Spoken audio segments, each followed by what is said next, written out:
بسم اللہ الرحمن الرحیم الحمد للہ الذی خلقنا فی امة الذی فاز رتبته الى قاب قوسین واکرمنا بولایت وصیہ الذی ردت له الشمس مرتین وجاہدا بالسیفین وصلى إلى القبلتين وشرفنا بحب الزهراء أم السبطين والصلاة والسلام والتحية والإكرام على أشرف الكونين رحمة للدارين جد الحسنين مولى الكونين أعني أبا القاسم محمد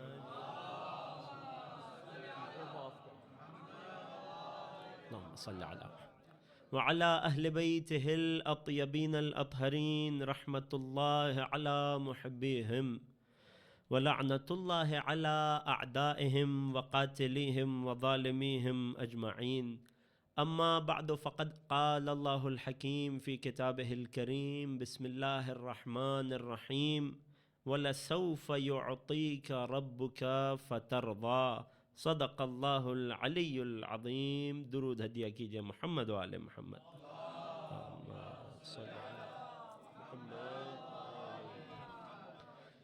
ابتدائے کلام تمام حاضرین فرش عزا کی خدمت میں سلام علیکم ورحمۃ اللہ.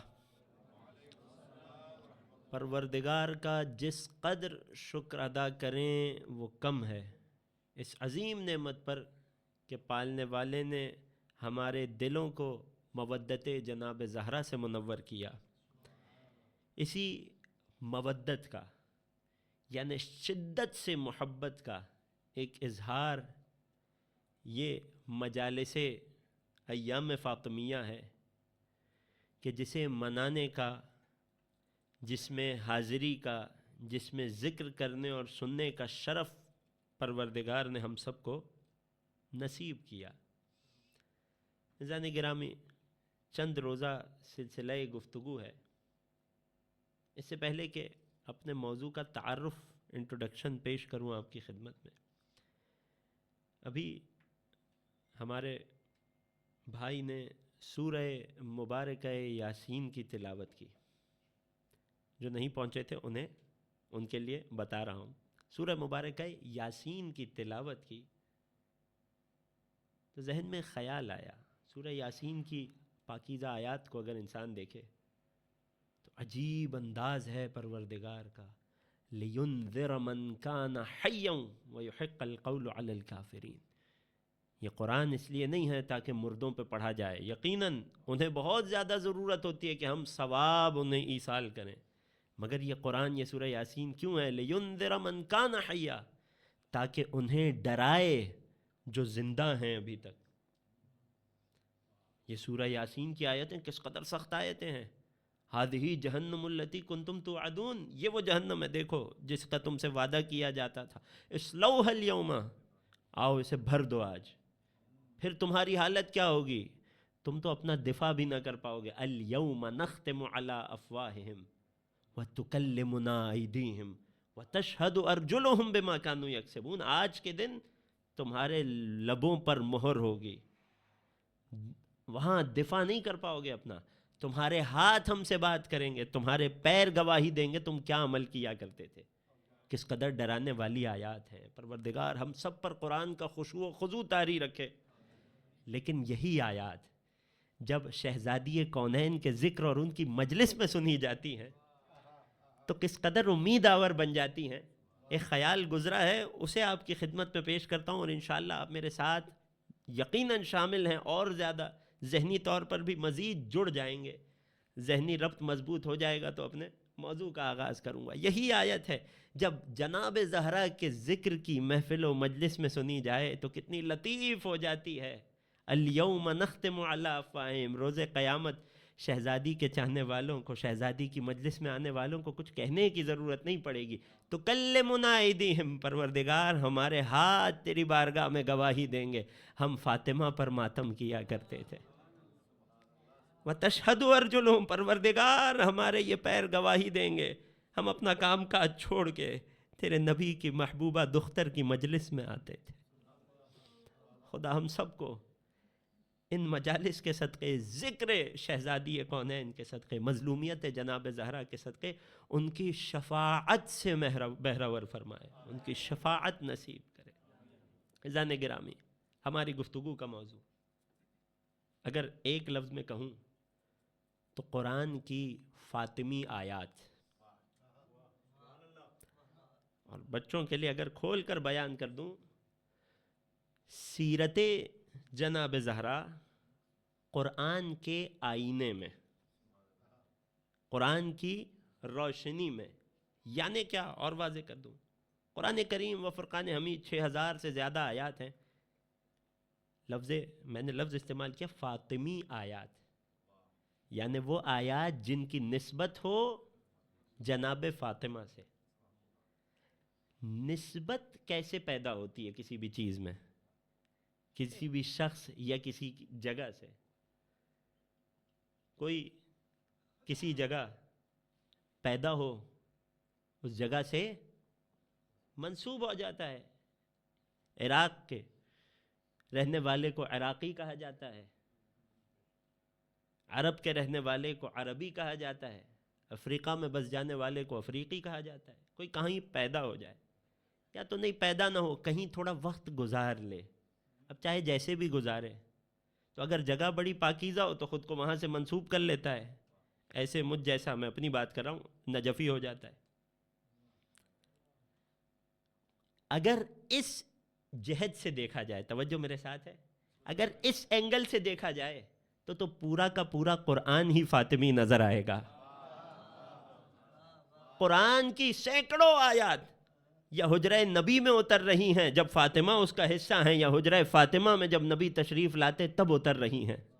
یوں تو ہر وہ آیت جو حجرہ فاطمہ میں نازل ہو وہ فاطمی ہے، یوں تو قرآن بستہ ہی حجرہ فاطمہ میں ہے۔ لیکن میری مراد قرآن کی وہ آیات کہ جن پر نگاہ ڈالی جائے، اور نگاہ بھی بصیرت کی ہو، نگاہ بھی ایمان اور معرفت کی اینک، چشمہ لگا کر ڈالی جائے، اگر شک اور تردید کی اینک لگا کر نگاہ ڈالی جائے تو حدیث غدیر سے بھی لوگوں کو مولا نہیں ملتا۔ ضرورت ہے بصیرت کی، ضرورت ہے معرفت کی، قرآن کی وہ آیات کہ جن آیات سے جناب دختر رسول کے اوصاف چھلکتے ہیں۔ اور یقین جانیے ایسی 8-10 آیتیں تو ابھی اس موضوع کے تعارف میں ہی ہمارے نوجوانوں اور بزرگوں کے ذہن میں آ گئی ہوں۔ علماء تشریف فرمائیں، مجھ سے بہت بہتر جانتے ہیں، اور واقعاً ان کے صبر کی داد دیتا ہوں میں۔ تمام جو مجھ سے پہلے قبلہ خدمت فرما گئے، ہمیں اپنے علم سے منور کر گئے، خود بھی انور تھے، ہمیں اپنے علم سے منور بھی کیا۔ جو علماء تشریف فرمائیں، جو اس شہر میں، اس امن و سلامتی کے شہر میں جو دین کی، مذہب کی خدمت انجام دے رہے ہیں، تمام علماء تشیع کی صحت و حفظ و سلامتی کی غرض سے ایک صلوات پڑھ دیں۔ محمد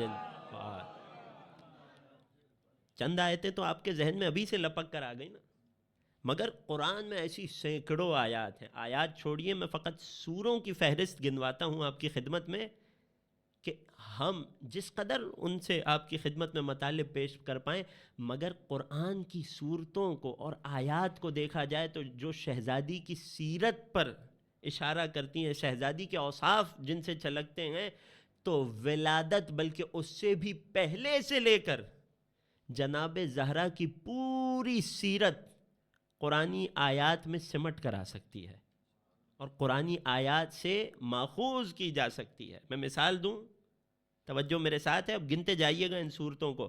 جو میں بیان کر سکوں تفصیل سے وہ میری ذمہ داری، جو نہ کر سکوں وہ آپ کے حوالے۔ سورہ مبارکہ ضحیٰ، بشارت فاطمہ۔ سورہ مبارکہ بنی اسرائیل، ذکر معراج، نور فاطمہ۔ سورہ کوثر، میلاد فاطمہ۔ سورہ مبارکہ حجر، اسماء گرامی فاطمہ۔ سورہ نور، عظمت فاطمہ۔ سورہ قدر عرفان فاطمہ، سورہ آل عمران اوصاف فاطمہ، سورہ دہر خانوادہ فاطمہ، سورہ جمعہ حدیث کسائے فاطمہ، سورہ مریم خطبہ جناب فاطمہ. یہ میں نے آپ کی خدمت میں پوری گفتگو کا خلاصہ پیش کر دیا. بہت سے چہرے حیران ہیں، کیا سورہ جمعہ کا بھی شہزادی سے علاقہ ہے، کوئی تعلق ہے؟ میں آپ کی خدمت میں پیش کروں گا وقت آنے پر. کچھ صورتیں جو میں نے چھوڑ دیے، جو رہ گئے مجھ سے بیان کی تیزی میں، وہ بھی آپ کی خدمت میں عرض کر دوں.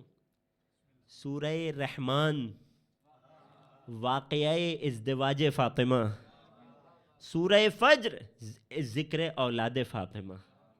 ایک صلوات پڑھیے شہزادی کونین کی عظمت پر.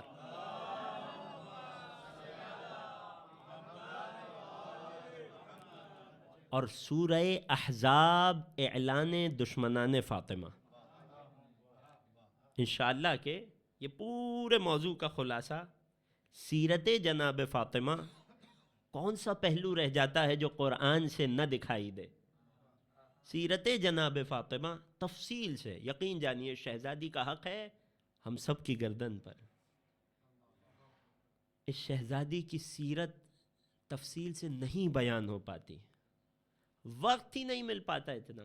عام طور پہ مجالس ایام فاطمیہ کی 2 روز 3 روز ہوتی ہیں، ایسا ہی ہے. خدا توفیقات خیر میں اضافہ کرے ہمارے بھائی کی، ان کے مرحوم والد کو ان مجالس کا بہترین اجر و ثواب اس عالم میں پہنچائے کہ جنہیں جب ایک عالم جلیل القدر نے نصیحت کی تو انہوں نے اس نصیحت کو قبول کیا، اور یقیناً اس عالم میں ہیں. لیکن آج بھی ان مجالس کے صدقے سے جو معرفت جناب فاطمہ کے دیے روشن کیے جاتے ہوں گے، ان کی روشنی سے وہاں بھی فیض پاتے ہوں گے. تو یہ ہمارے لیے بہترین موقع ہے جناب زہرا کی سیرت کو تفصیل سے ڈیٹیل میں ڈسکس کیا جائے.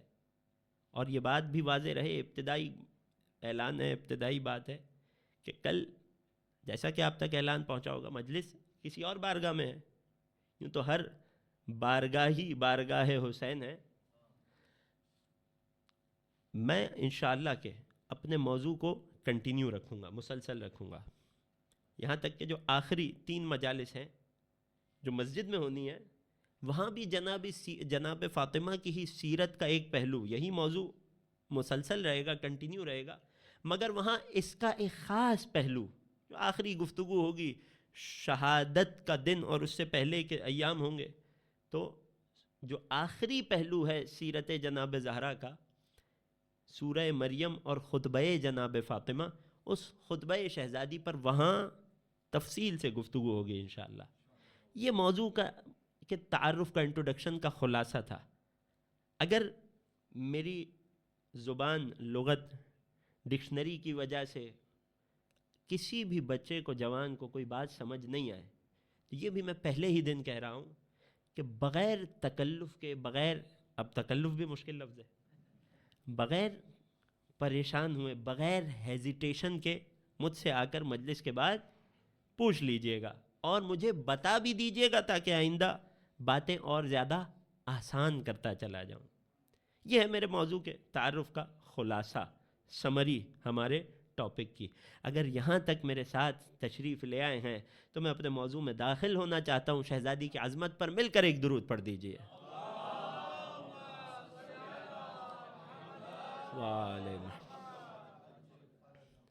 قرآن میں سیدہ کے اوصاف کی طرف اشارہ. اگر خلاصہ کریں نا اس کتاب پروردگار کا، اس اللہ کی لاریب کتاب کا، اس سے پہلے کہ ہم شہزادی کی سیرت کو تفصیل سے قرآن میں ڈھونڈیں، ایک قانون آپ کی خدمت میں پیش کرتا ہوں.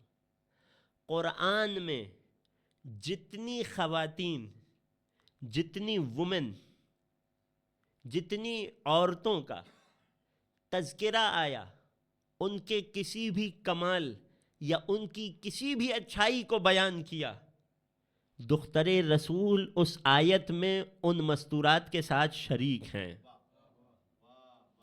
اور نہ صرف شریک ہیں بلکہ جس خوبی کو کسی بھی خاتون کی جس خوبی کو قرآن میں بیان کیا گیا دختر رسول کو اللہ نے اس خاتون سے کئی درجے زیادہ وہ خوبی عطا کی ہے۔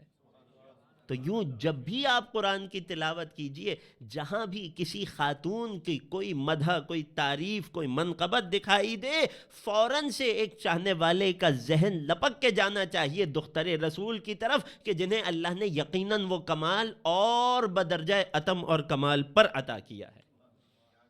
یہ قانون آپ تک پہنچ گیا؟ میں مثال دوں، ایک حدیث شریف ہے ہمارے پاس کہ جس میں امام معصوم نے فرمایا ان اللہ تعالی اعطى 10 اشیاء ل10 نساء، اللہ نے اس پوری کائنات میں 10 مستورات کو 10 خواتین کو 10 لیڈیز کو وومن کو چن لیا، چوز کر لیا، اور جب ان 10 خواتین کو چنا تو انہیں 10 تحفے عطا کیے، 10 صفات 10 چیزیں عطا کی، 10 تھنگز عطا کی، اور ان 10 چیزوں میں وہ خواتین کمال پر تھیں۔ اور یہ 10 کی 10 وہ چیزیں ہیں جو ہر خاتون کو اپنانے کی کوشش کرنی چاہیے۔ اگرچہ میرا مجمع سارا کا سارا مرد حضرات کا ہے لیکن انشاءاللہ کہ پیغام پہنچ بھی رہا ہوگا، اور خواتین کو نصیحت کرنے کی جو بھی بات ہو وہ خود بھی مرد حضرات مجلس سے جا کر گھر پہ ضرور سناتے ہیں اپنے گھر والوں کو، تو انشاءاللہ کہ میرا پیغام تو پہنچ ہی جائے گا کسی نہ کسی طرح۔ 10 چیزیں کہ جو اللہ نے کائنات میں 10 خواتین کو عطا کی، جن کی طرف قرآن میں اشارے ہیں، وہ 10 خواتین بھی اور انہیں جو کمال عطا ہوئے، جو صفات جو کوالٹیز عطا ہوئی، وہ 10 کے 10 قرآن میں ہیں۔ وہ 10 چیزیں، وہ 10 خواتین کیا ہیں اور وہ 10 چیزیں کیا ہیں، ذرا فہرست سنیے گا، پھر نتائج آپ تک پہنچیں گے، اور جو قانون میں نے بیان کیا اس قانون پر کس طرح سے یہ دلیل بنے گی۔ پہلی چیز امام فرماتے ہیں اعطت توبۃ لحواء زوجت آدم، اللہ نے جناب آدم کی وائف کو، زوجہ کو کیا عطا کیا؟ تھوڑا سا میرے ساتھ بولیے گا۔ اللہ نے جناب آدم کی زوجہ حوا کو توبہ عطا کی۔ واقعہ سب کے لیے واضح ہے، جناب حوا کی توبہ قبول ہوئی۔ وَأَعْطَى الْجَمَالَ لِسَارَةِ زَوْجَةِ ابراہیم، اللہ نے ابراہیم کی زوجہ جناب سارہ کو حسن و جمال یعنی ظاہری خوبصورتی عطا کی۔ وَأَعْطَى الْحِفَاظَ لِرَحْمَةِ زَوْجَةِ ایوب، اللہ نے حفاظ یعنی عفاف یعنی پاک دامنی یعنی پاکیزگی عطا کی، کسے؟ جناب رحمہ کو۔ کون؟ جو جناب ایوب کی زوجہ ہیں۔ وَأَعْطَى الْحُرْمَةَ لِآسِيَةِ زَوْجَةِ فرعون، اللہ نے حرمت یعنی رسپیکٹ یعنی احترام عطا کیا۔ میں بتاؤں گا کہ کیسے، خود قرآن میں کیسے احترام عطا کیا۔ کسے؟ جناب آسیہ بنت مزاحم، فرعون کی زوجہ کو، دنیا کے سب سے بڑے کافر کی اس زمانے میں سب سے بڑی مؤمنہ زوجہ۔ اور اس بات سے ہمیں بہت کچھ پتہ چلتا ہے، فرعون کی زوجہ جناب آسیہ کو اللہ نے حرمت، احترام، رسپیکٹ عطا کی۔ وَأَعْطَى الْحِكْمَةَ لِزُلَيْخَةَ زَوْجَةِ یوسف، اللہ نے جناب یوسف کی زوجہ جناب زلیخا کو حکمت سے نوازا۔ کیسے؟ قرآن میں تذکرہ میں بیان کروں گا۔ وَأَعْطَى الْعَقْلَ لِبِلْقِيسَ زَوْجَةِ سلیمان، اللہ نے عقل عطا کی، کسے؟ بلقیس کو۔ کون؟ جو جناب سلیمان کی زوجہ ہیں۔ کتنی چیزیں ہو گئیں؟ میرے ساتھ ظلم نہ کیجیے گا، اگر آپ 6 کو 4 کہیں گے تو میں آخر میں باقی 2 کہاں سے لاؤں گا؟ ایک صلوات پڑھیے محمد و آل محمد پر۔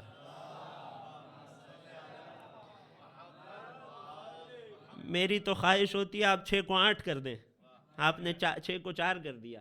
پروردگار آپ کی سماعتوں کو، آپ کی توجہ کو سلامت رکھے، برقرار رکھے، اس میں اضافہ بھی کرے۔ 6 چیزیں ہو گئیں۔ اب اس کے بعد وَأَعْطَى الصَّفْوَةَ لِمَرْيَمْ ام عیسیٰ، اللہ نے صفوت نکلا ہے اصطفاء سے، اصل میں تو اصطفاء نکلا ہے صفوت سے، سمجھانے کے لیے اللہ نے انتخاب یعنی چوزن ون ہونا، چنے جانے کی فضیلت عطا کی تمام مستورات میں سے، کائنات میں، کسے؟ مادر عیسیٰ جناب مریم کو۔ وَأَعْطَى الصَّبْرَ لِبُرْخَانَ ام موسیٰ، اللہ نے صبر عطا کیا کسے؟ مادر موسیٰ جناب برخانہ کو۔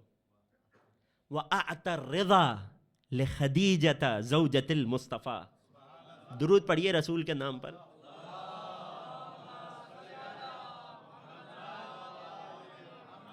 ہم جناب خدیجہ کی شخصیت گرامی پر کل کی گفتگو میں تفصیل سے بات کریں گے۔ کیوں؟ جناب زہرا کی سیرت ہے بیٹی ماں کی عکس ہوا کرتی ہے۔ مگر ایک جملے میں اشارہ کر دوں، اللہ نے، پہلے ترجمہ کر دوں بچوں کے لیے، اللہ نے زوجہ مصطفیٰ جناب خدیجہ طاہرہ کو رضا عطا کی۔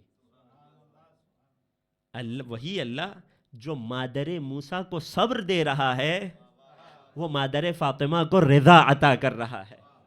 صبر اور ہوتا ہے، رضا اور ہوتی ہے۔ کتنی اشیاء ہو گئیں؟ توجہ، 9 اشیاء ہو گئی۔ مولا فرماتے ہیں وَأَعْطَى الْعِلْمَ لِفَاطِمَةَ زَوْجَةِ الْمُرْتَضَىٰ، اور اللہ نے مرتضیٰ کی زوجہ فاطمہ کو علم سے نوازا ہے۔ یا علی مشکل کشا،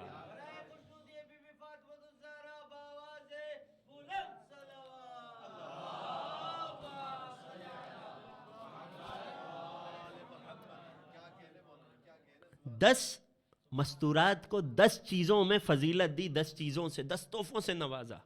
اور ایک آئیڈیل خاتون ہوتی ہے جسے ان 10 کی 10 چیزوں میں سے کچھ نہ کچھ نصیب ہو جائے۔ غور کر رہے ہیں؟ ایک خاتون، ایک اچھی ماں، ایک اچھی زوجہ شریکہ حیات، یا ایک اچھی بیٹی، یہ سب ایک اچھا کردار اس وقت بنتی ہے جب یہ 10 کی 10 صفات اس میں موجود ہو۔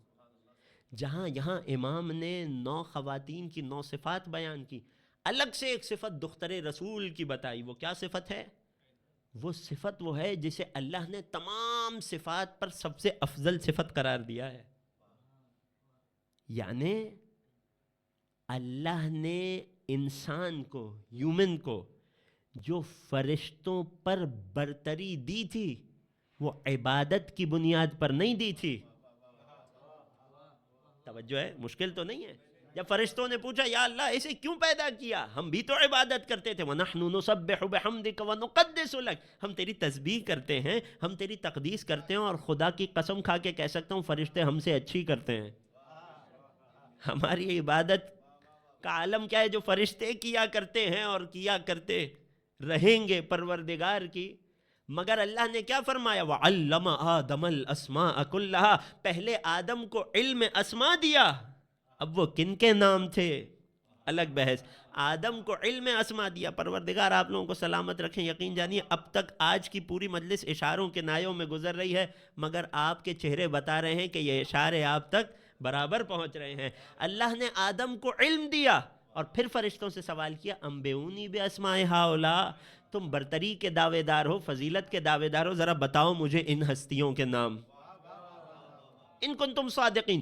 فرشتوں نے فوراً اپنے جہل کا اقرار کیا، لا علم لنا الا ما علمتنا، پروردگار ہمیں کچھ نہیں معلوم سوائے اس کے جو تو ہمیں علم عطا کر دے۔ یوں اللہ نے آدم اور اولاد آدم کو جو فرشتوں پر برتری دی ہے وہ علم کی بنیاد پر دی ہے۔ تو لہٰذا یہ بات واضح ہو جائے کہ اب ان 10 کی 10 چنیدہ خواتین میں بھی جو سب سے برتر ہوگی وہی ہوگی جسے علم میں برتری عطا کی گئی ہے۔ ایک درود پڑھیے شہزادی کونین کی عظمت پر۔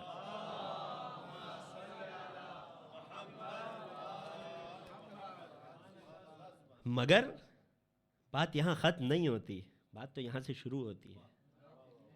وہ اللہ کہ جس نے 10 مستورات میں سے جناب فاطمہ کو علم سے نوازا ہے، وہ اللہ اسی پروردگار نے جو باقی 9 خواتین کو صفات اور کمالات عطا کیے ہیں، ان میں بھی فاطمہ کو ان سے زیادہ عطا کیا ہے۔ غور کر رہے ہیں؟ جناب زہرا کو ان سے زیادہ عطا کیا ہے۔ میں دلیل پیش کروں؟ دعویٰ ہے میرا، دلیل پیش کروں گا، اور آج اسی پر گفتگو تمام ہو جائے گی انشاءاللہ۔ کل سے ہم تفصیل سے سیرت جناب زہرا قرآن کی آیتوں کی روشنی میں ایک ایک آیت پڑھ کے ہم جناب زہرا کی سیرت کے اس حصے کی طرف تفصیل سے ڈیٹیل میں اشارہ کریں گے انشاءاللہ۔ پہلی صفت اور پہلی خاتون کیا تھی؟ اب یہ دیکھیں، میں تو یاد کر کے آیا تھا، اب یہ آپ کے حافظے کا امتحان ہے۔ پہلی خاتون، پہلی صفت، اعطى التوبة لحواء زوجت آدم، اللہ نے توبہ عطا کی جناب آدم کی زوجہ جناب حوا کو۔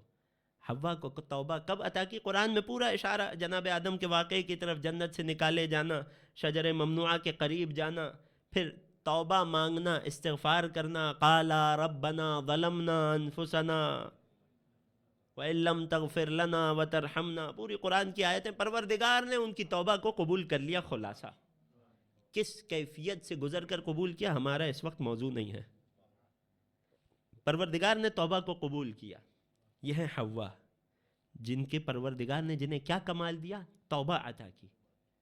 اب کسی ذہن میں سوال اٹھے، دختر رسول نے تو کوئی ترک اولا کیا ہی نہیں تھا، تو یہاں توبہ کیسے عطا ہوئی؟ توبہ ہوتی ہے جب اپنی کمی کوتاہی پروردگار سے بخشوا دی جائے۔ اللہ نے حوا کو توبہ عطا کی، مگر فاطمہ کو اس سے بڑھ کر عطا کیا۔ فاطمہ کو توبہ نہیں دی، فاطمہ کو چاہنے والوں کے لیے شفاعت عطا کر دی۔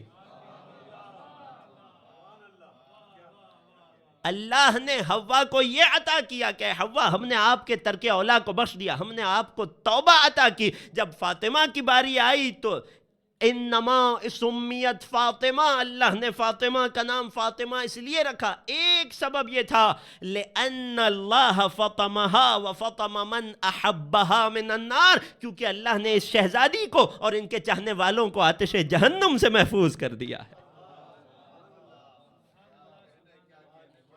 یہ پہلی مثال ہے، اللہ نے حوا کو توبہ دی تو فاطمہ کو شفاعت دے دی۔ ایک درود پڑھیے جناب زہرا کی عظمت پر۔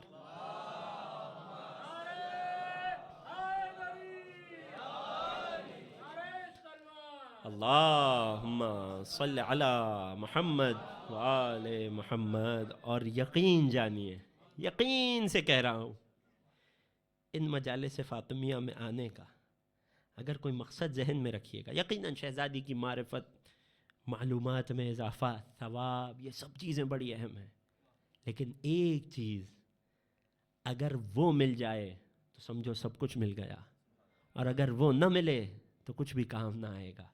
جس نیت کے ساتھ اس فرش عزائے جناب زہرا پہ آئیے گا، بچھانے والے بچھائیں، محنت کرنے والے محنت کریں، حاضری دینے والے حاضر ہوں، پڑھنے والا پڑھے، وہ کیا نیت ہونی چاہیے کہ اس کے صدقے شفاعت فاطمہ مل جائے۔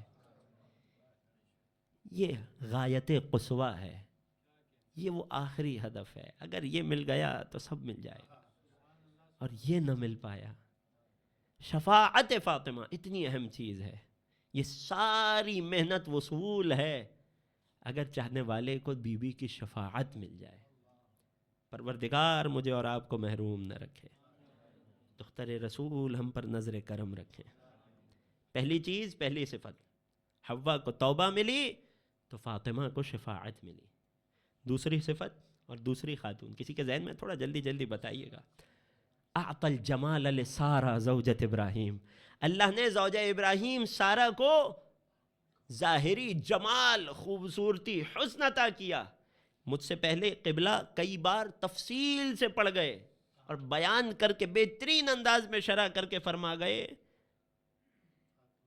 لو کان الحسن شخصا لکانت فاطمہ بل ہی اعظم۔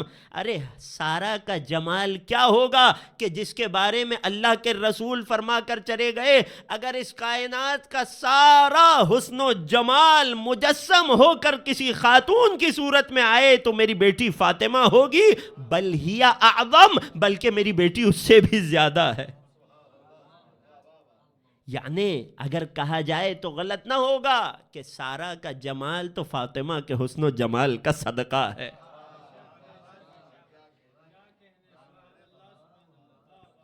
ایک درود پڑھیے میری شہزادی کی عظمت پر۔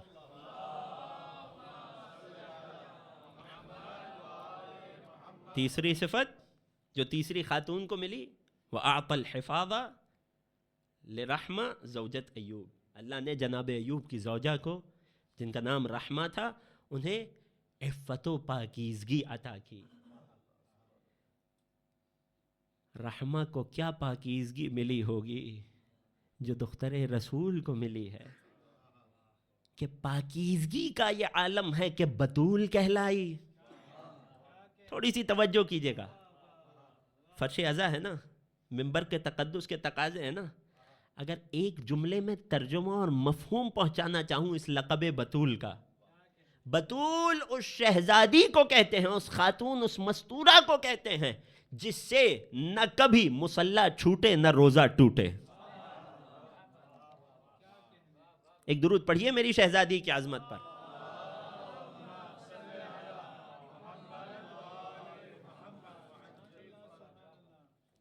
اگر پاکیزگی کی بات کریں تو بتول کہلائیں، اور اگر عفت کی بات کریں تو آیہ تطہیر میں ان کی طہارت کا اعلان ہو رہا ہے۔ چوتھی صفت، وَأَعْطَى الْحُرْمَةَ لِآسِيَا زوجت فرعون، اللہ نے فرعون کی زوجہ جناب آسیہ کو کیا عطا کیا؟ احترام عطا کیا، رسپیکٹ عطا کی۔ کیسے عطا کی جانتے ہیں؟ قرآن میں یعنی جناب آسیہ کو جو مرتبے ملے ان میں ایک بہت بڑا مرتبہ یہ ہے، وَضَرَبَ اللَّهُ مَثَلًا لِلَّذِينَ آمَنُوا امْرَأَةَ فرعون۔ اسلام نے خاتون کو جتنی عزت دی ہے اتنی کب کس نے دی ہوگی؟ قرآن نے خاتون کو، فیمیل کو، وومن کو جتنا امپاور کیا ہے، جتنا اس کا رتبہ سمجھایا ہے، کسی نے نہیں سمجھایا ہوگا۔ بات یہاں تک آ گئی کہ اللہ نے ایمان والوں کے لیے، جس میں مرد بھی شامل ہے، اللہ نے ایمان والے مردوں اور عورتوں کے لیے اگر مثال قرار دیا تو فرعون کی زوجہ جناب آسیہ کو قرار دیا۔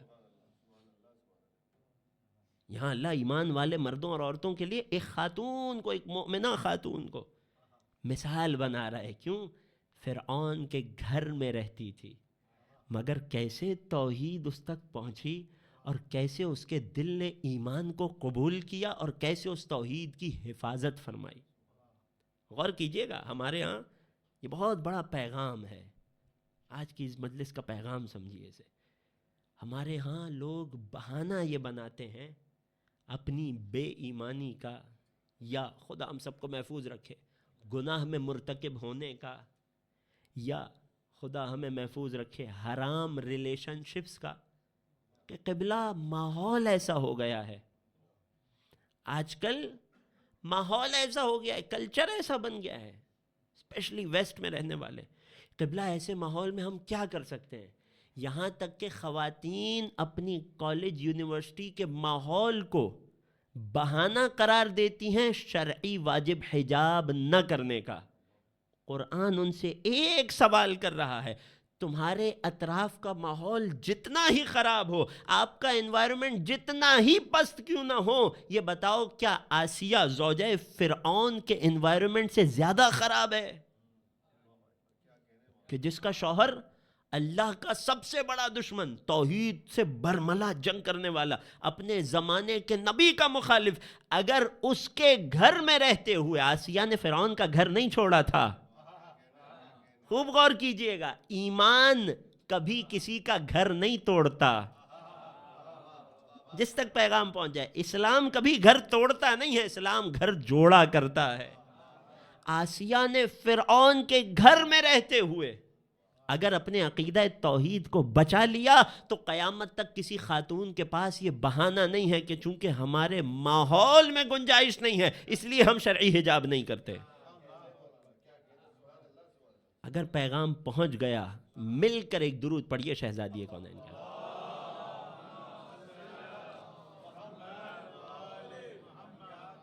ایک احترام اللہ نے آسیہ کو دیا کہ ایمان والوں کے لیے آسیہ مثال بن گئیں، اور ایک احترام اللہ کے رسول نے فاطمہ کو دیا، کلما جاءت الیہا قام لہا، الیہی قام لہا، جب بھی بیٹی بابا کے محضر میں آتی احتراماً اٹھ جاتے۔ یہ احترام فاطمہ ہے۔ وَأَقْبَلَ إِلَيْهَا، چند قدم چل کے اپنی بیٹی کا استقبال کرتے۔ وقبل یدیہا، اپنی بیٹی کے دست پر بوسہ دیا کرتے تھے. واجلسہا فی مجلسہ، اپنی بیٹی کو اپنی جگہ بٹھایا کرتے تھے. یہ وہ احترام تھا جو اللہ نے اپنے نبی کے، یہ وہ نبی ہے جو ما رمیت اذ رمیت ولکن اللہ رما کی منزل پر ہے کہ اے حبیب یہ جو آپ نے کچھ نہیں کیا، کوئی کام نہیں تھا، کوئی پہاڑ نہیں توڑا تھا، مثال کے طور پہ کہہ رہا ہوں، ایک کنکر اٹھایا مار دیا. اے حبیب یہ کنکر جب اب آیت کی بلاغت کا لطف لیجئے گا، مزہ لیجئے گا، انجوائے کیا کریں قرآن اور اہل بیت کی باتوں کی فصاحت و بلاغت، ان کی ڈیپتھ کو. وما رمیت اذ رمیت، اے حبیب آپ نے نہیں مارا جب آپ نے مارا، جب مارا تب آپ نے نہیں مارا، ولکن اللہ رما، بلکہ اللہ نے مارا. جس کے قول پر ما ینطق عن الہوا کی سند ہو، جس کے فعل پر ما رمیتا کی سند ہو، وہ فاطمہ کے احترام میں اٹھ کر بتا رہا ہے کہ اللہ فاطمہ کا احترام کیا کرتا ہے.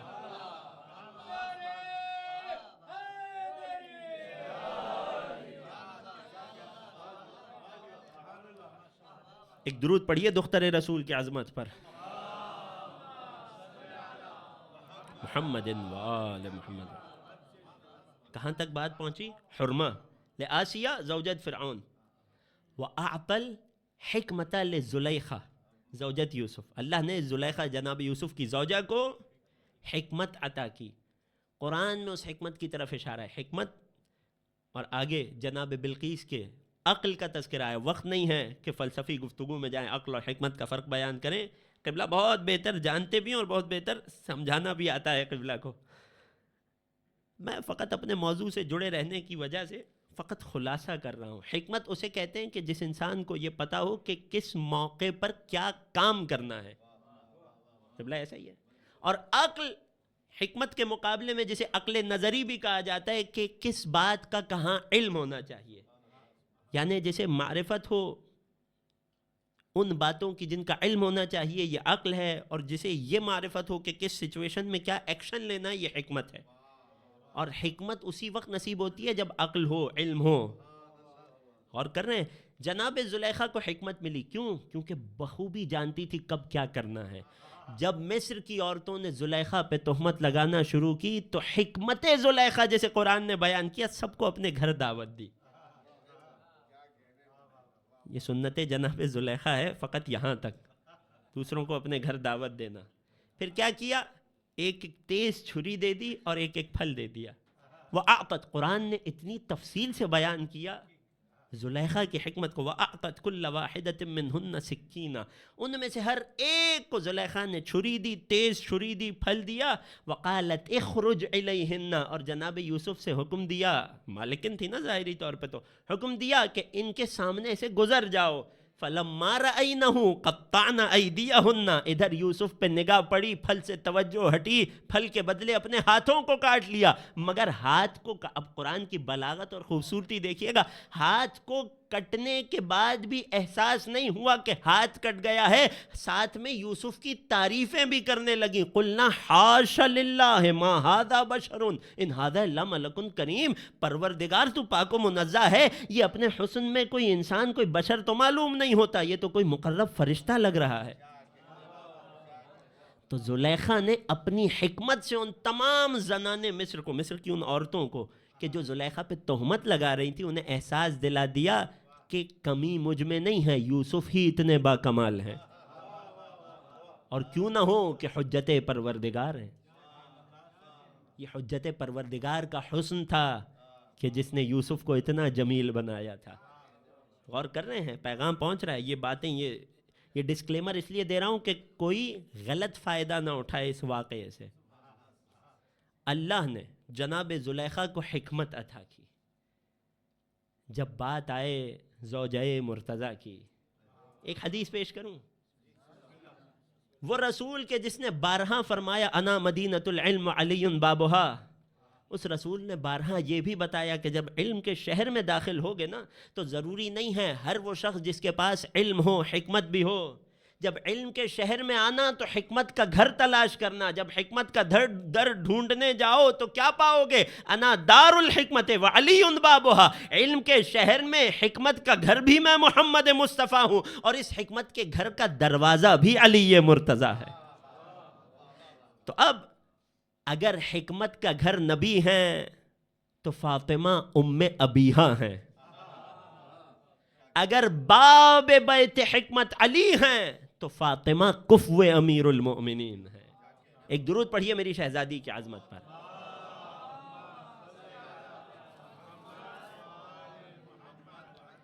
شہزادی کی حکمت کون بیان کر سکتا ہے؟ اگلی صفت کہ جس پر اللہ نے خاتون کو فضیلت بخشی، وَأَعْطَى الْعَقْلَ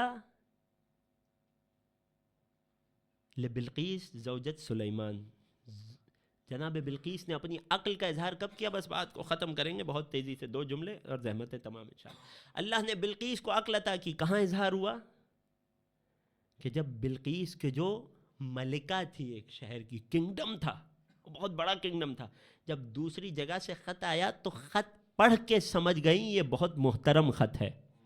قرآن نے صراحت کی، انہو القی الیہ کتاب کریم، اے میرے مشیروں، دربار والوں، میرے منسٹرز، یہ دیکھو میرے پاس ایک انتہائی ریسپیکٹفل لیٹر آیا ہے۔ یعنی کتابت، رائٹنگ بتاتی ہے رائٹر کا مقام۔ غور کر رہے ہیں؟ رائٹنگ بتاتی ہے رائٹر کا مقام و مرتبہ کیا ہے۔ تبھی تو نہج البلاغہ پڑھنے والے کی عقل دنگ رہ جاتی ہے کہ خالق نہج البلاغہ کون ہے۔ القی الیہ کتاب کریم انہ من سلیمان وانہ بسم اللہ الرحمن الرحیم، پورا تفصیلی واقعہ سورہ نمل میں۔ پھر جناب زلیخا، جناب بلقیس کی عقل کا اظہار اور زیادہ کب ہوا؟ کہ جب کہنے لگی مال اور تحفے بھیج کے دیکھتے ہیں، اگر عام بادشاہ ہوا تو راضی ہو جائے گا، اللہ کا نبی ہوا تو جانتی تھی نبی اور نبوت کی شرط یہ ہوتی ہے کہ دنیا سے بے رغبت ہوا کرتا ہے۔ دعائے ندبہ میں نا، شرطت علیہم الزہد فشرطوا لک ذلک، انہوں نے زہد کو مانا تو تو نے انہیں رتبے عطا کیے، تفصیلی گفتگو ہے۔ تو جناب بلقیس کی عقل کی گواہی قرآن نے دی۔ اگر جناب فاطمہ کی عقل کی بات کریں، اللہ اکبر، وہ جو نبی جو عقل اول ہیں، وہ فاطمہ کو ام ابیہا کہہ کر بتا رہے ہیں کہ فاطمہ ام العقل ہیں۔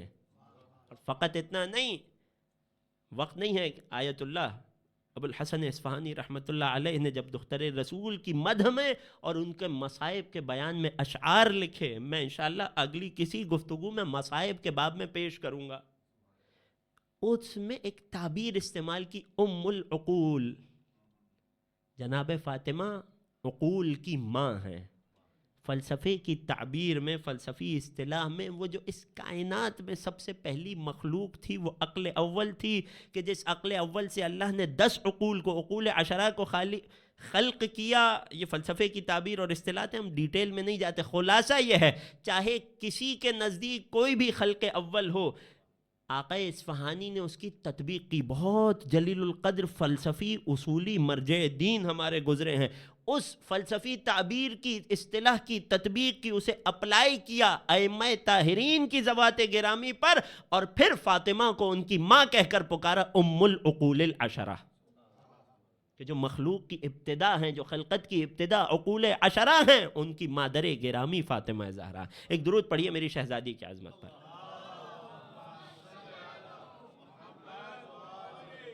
بات کو مختصر کروں، کتنی صفات ہو گئی؟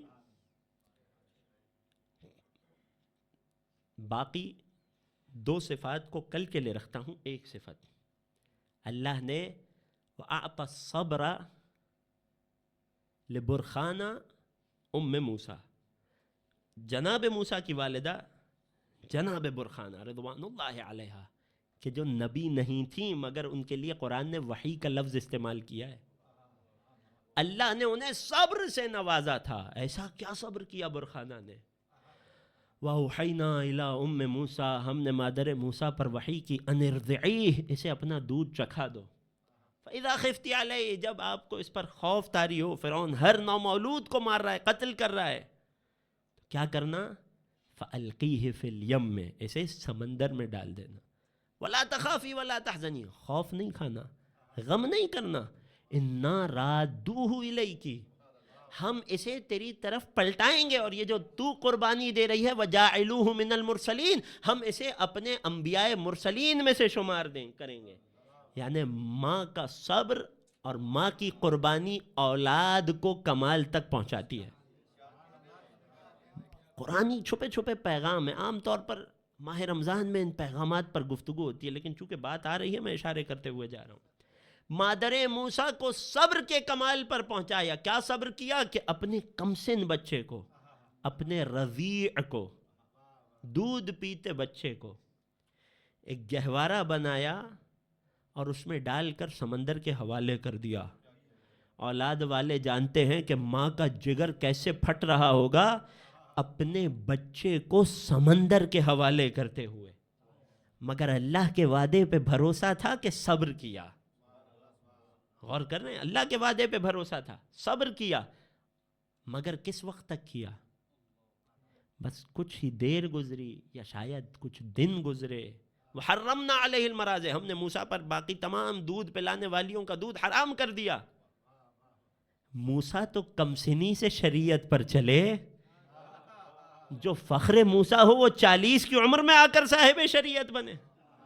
ہم نے حرام کر دیا، موسیٰ نے نہ پیا، یہاں تک کہ بھوکے پیاسے رہ گئے، بلانا پڑا اسے. جناب موسیٰ کی والدہ آئیں. اللہ نے یوں موسیٰ کے صبر کا امتحان لیا، اور امتحان کمال پر پہنچا تو جناب موسیٰ کی والدہ کو موسیٰ سے ملا دیا. یہ ہے موسیٰ کا کمال، اسے صابرہ کہا گیا. اللہ نے، اب میں جملہ کہہ رہا ہوں مصائب سے جڑ جاؤں گا، جو پہنچ جائے میرے ساتھ. اللہ نے موسیٰ کو صبر عطا کیا. ذرا سوچو حسین کا صبر کیا ہوگا.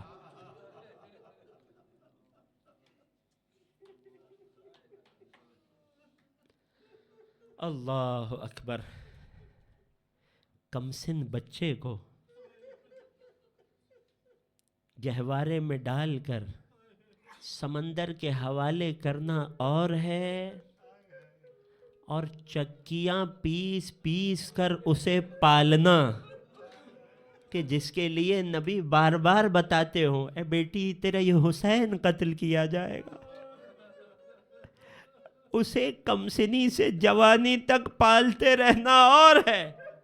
ارے وہ مادر موسیٰ تھی کہ جنہیں چند دن صبر کرنا پڑا. موسیٰ نگاہوں سے دور ہیں، اللہ کے وعدے پہ یقین ہے. یہ مادر حسین تھی جو حسین کو نظروں کے سامنے جب بھی دیکھتی تھی کربلا یاد آتی تھی. دختر رسول مادر موسیٰ کا کیا مقابلہ مادر حسنین سے، کہ جس کے لیے روایت میں معصوم نے جملے فرمائی یا ممتحنہ، اے وہ بی بی جس کا امتحان لیا جا چکا ہے. امتحنک اللہ الذی خلقک، اس اللہ نے امتحان لیا جس نے آپ کو خلق کیا. کب؟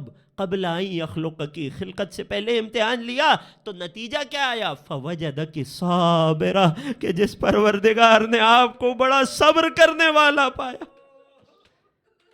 اگر صبر فاطمہ کو سمجھنا ہو تو پوری ائمہ طاہرین کی سیرت آپ کے سامنے ہے.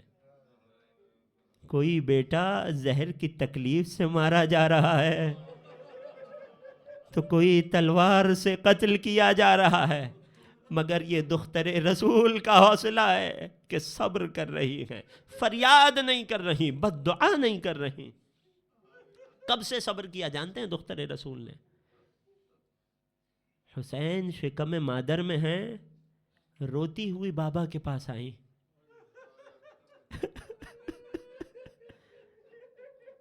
میری جانب سے آج پہلی مجلس ہے نا، دختر رسول کو رونے آئے ہیں نا. آج اس کو روتے ہیں جسے دختر رسول رویا کرتی تھی. بابا کے پاس آئے، میرا بابا رو رہی ہیں. بابا نے پوچھا ہے بیٹی کیا ہوا؟ اس حالت میں تو خاتون کو خوش رہنا چاہیے. بابا مجھے نہیں معلوم، یہ جو میرے شکم میں بچہ ہے مجھ سے بات کرتا ہے. اے بیٹی کیا ہوا؟ بابا جب صبح کا وقت تھا تو یہ مجھے پکار کر سلام کر رہا تھا اور یہ کہہ رہا تھا السلام علیک یا اماں وانا ولدک الغریب. اے ماں اپنے غریب کا سلام قبول کرو۔ رسول کی آنکھیں اشکبار ہونے لگی۔ بیٹی پھر کیا ہوا؟ بابا جب ظہر کا وقت قریب آیا تو جملے کو بدل دیا، السلام علیک یا اماں وانا ولدک العطشان، اے ماں اپنے پیاسے کا سلام۔ اجرکم علی اللہ۔ بیٹی پھر کیا ہوا؟ رسول کے گریے میں شدت آ رہی تھی۔ خدا آپ کو کوئی غم نہ دے سوائے غم اہل بیت کے، اپنی آوازوں کو نہ روکیے گا۔ ایک مرتبہ بابا جب عصر کا وقت گزر گیا، میرے بیٹے نے جملے کو بدل دیا، السلام علیک یا اماں وانا ولدک العریان، اے ماں اپنے بے کفن لال کا سلام قبول۔ ارے فاطمہ نے ایسا صبر کیا، اتنا صبر کیا، ایک مرتبہ مدینے میں رحلت تو ہو گئی، بندے کفن توڑ کر حسین کو سینے سے لگا لیا، مگر ماں کے صبر کا انتہا نہ ہوئی، یہاں تک کہ مدینے سے کربلا بیٹے کے ساتھ گئی۔ ارے شب عاشور تھی، ایک دو روایتیں زحمتیں تمام، شب عاشور تھی۔ راوی بیان کرتا ہے مولا کے اصحاب میں سے، کہتا ہے میں حفاظت کی خاطر مولا کے خیمے کے پاس باہر کھڑا رہا، جب رات تاریک ہو گئی، میں بہت کچھ چھوڑ رہا ہوں، جب رات تاریک ہو گئی میں نے دیکھا آقا حسین تاریک رات میں اپنے خیمے سے تشریف لاتے ہیں اور نشیب کی طرف چلنا شروع کرتے ہیں۔ میں فاصلہ رکھ کے مولا کے پیچھے پیچھے چلنے لگا، کچھ آگے بڑھے، کچھ تاریکی بڑھی تو مولا نے میرا نام لے کر پکارا، فرمایا سامنے آ جاؤ۔ میں حاضر ہو گیا، میرے پیچھے پیچھے کیوں آتے ہو؟ مولا آپ کی حفاظت کی خاطر۔ کہتا ہے مولا نے مجھے اشارہ کیے، راستہ دیکھ رہا ہے، کوئی تجھے دیکھنے والا نہیں ہے، چلا جا، اپنی جان کو بچا لے، کل ہم سب نے قربان ہونا ہے۔ کہتا ہے میں نے اپنی تلوار کو نکالا، گردن پہ رکھا، مولا اگر حکم دیں یہیں اپنے آپ کو قتل کر دوں، آپ کو چھوڑ کر کہاں جاؤں گا؟ جب امتحان لے لیا، ہاتھ تھاما، ساتھ لے کر چلنے لگے، نشیب کی طرف چلنے لگے، کچھ دور آئے، کہنے لگے یہ دیکھ، یہ زمین دیکھ، یہ تیری قتل گاہ بنے گی۔ کچھ اور آگے بڑھے، یہ جگہ دیکھ، یہاں میرا حبیب زمین کربلا پہ آئے گا، یہاں میرے زہیر کی شہادت ہوگی، ارے یہاں میرے عباس کا بازو کٹ کے گرے گا، ارے یہ مکان دیکھ، یہاں میرا علی اکبر قتل ہوگا، ذرا اس جگہ کو دیکھ، یہاں میرا ششماہ علی اصغر مارا جائے گا۔ راوی کہتا ہے مولا چلتے رہے، یہاں تک کہ ایک زمین کے جو نشیب میں تھی، مولا اس میں اترنا شروع ہوئے۔ ایک مرتبہ جب میں اس زمین کے قریب پہنچا، اس سے پہلے میرے مولا کچھ بتاتے، میں نے عرض کی اے مولا اس زمین میں ایسا کیا ہے، یہ کون سی جگہ ہے، جب سے یہاں آیا ہوں کلیجہ پھٹ رہا ہے۔ ارے مولا ایسا معلوم ہوتا ہے کہ کسی نے زمین کو صاف کر دیا ہو، یہاں کوئی کنکر نہیں نظر آ رہا، یہاں کوئی پتھر نہیں دکھائی دے رہا۔ آقا حسین خاک پہ بیٹھ گئے، اے میرے باوفا صحابی، یہ تیرے حسین کی قتل گاہ ہے۔ ماں فاطمہ زہرا نے اپنے ہاتھوں سے پتھروں کو چن لیا۔